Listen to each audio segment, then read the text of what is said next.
Et tout de suite, retrouvez les courriers du cœur avec Émilie. Nouvelle question d'un auditeur, Émilie y répond. Bon c'est la dernière fois de l'année que je vous dis bonjour et que je suis là devant vous, et ça va vraiment me manquer de ne pas vous retrouver les prochains lundis. Mais je me dis que ça va aussi être l'occasion pour vous de m'envoyer plein de mails pour me raconter vos fêtes de fin d'année et toutes les choses incroyables qui vont s'y passer. Vos rencontres amoureuses, vos coups de gueule, amoureux ou familiaux, vos rêves, vos déceptions, enfin tout. Les fêtes de fin d'année, c'est une période assez magique où on a envie de rêver de miracles. D'une déclaration d'amour sur une pancarte, d'un baiser sous le gui ou d'un mot d'amour aux 12 coups de minuit. Bon, moi ça fait 30 ans que j'attends et c'est toujours rien passé, donc si pour vous c'est pareil, ces miracles ils n'arrivent pas, vous savez où me trouver pour que je puisse vous conseiller sur de nouvelles alternatives.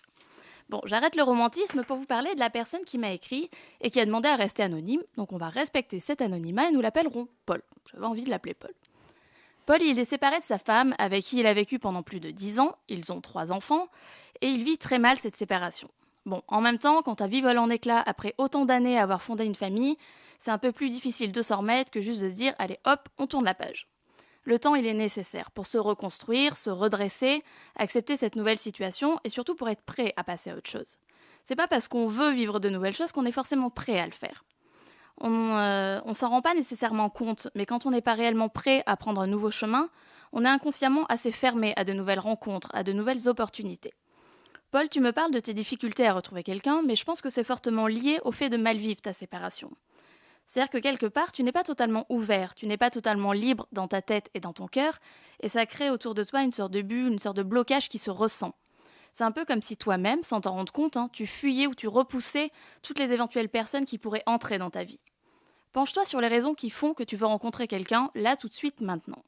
Est-ce que c'est pour pas rester seul? Est-ce que c'est pour t'aider à tourner la page? Tant que la première des réponses, c'est pas simplement pour vivre une belle histoire avec quelqu'un, c'est peut-être qu'il faut que tu attendes un petit peu avant de passer à cette nouvelle étape. Attends de vouloir rencontrer quelqu'un pour de bonnes raisons, d'avoir l'esprit et le cœur libre, d'être prêt à aimer quelqu'un sereinement, pleinement, sans que ça ait un rapport avec ta séparation. Et quand vraiment tu seras prêt, ça viendra tout seul. Les rencontres, elles se font au travail, dans les cercles d'amis, dans certaines circonstances, pourquoi pas sur des sites de rencontres. Il n'y a pas de vrais conseils pour trouver quelqu'un. Quand tu seras ouvert à de nouvelles rencontres, tu verras, tu les vivras. Et c'est sur ces belles paroles que je vous souhaite de très belles fêtes de fin d'année, pleines d'amour, de joie et de rire, et surtout pleines de mails pour moi. Merci Émilie, je te dis à l'année prochaine alors. Pour lui écrire, c'est très simple, c'est sur emily.pantouflexplosive@gmail.com.